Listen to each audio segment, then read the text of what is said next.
Students, welcome to Lesson 7, Day 2. Today we're going to learn all about the flats and the sharps on your piano. You learned one sharp last week. We learned the F sharp. Now we're going to learn the rest of the sharps and understand how flats and sharps work.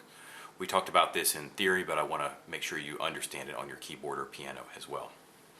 Just remember that sharps go up. For example, this is C. This is C sharp.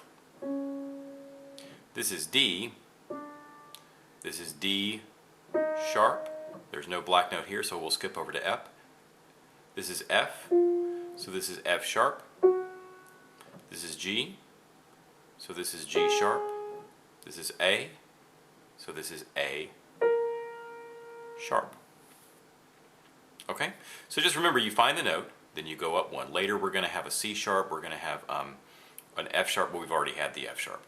But just I wanted to let you know what the other sharps were. So basically there's 5 sharps: C sharp, D sharp, F sharp, G sharp, and A sharp.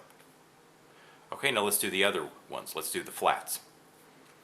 This is C, this is D, so this is D flat. This is E, so this is E flat. F, G flat.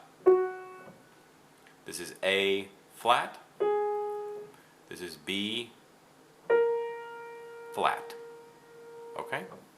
Let's do a little note naming quiz. Now just remember, C sharp is the same thing as D flat, D sharp is the same thing as E flat, F sharp is the same as G flat, G sharp same as A flat, A sharp same as B flat.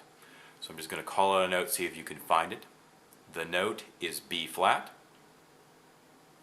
If you guess this note, you are right. Remember, we're just going to find the B and then go down. And we're going to have this note in our next song in the next day. Okay, ready for another one? G flat. If you guess this one, you are right. If I'm going too fast, you can feel free to pause the video, try to find it in the time allotted. Remember, G flat is the same thing as F sharp. How about D sharp? Here's D sharp.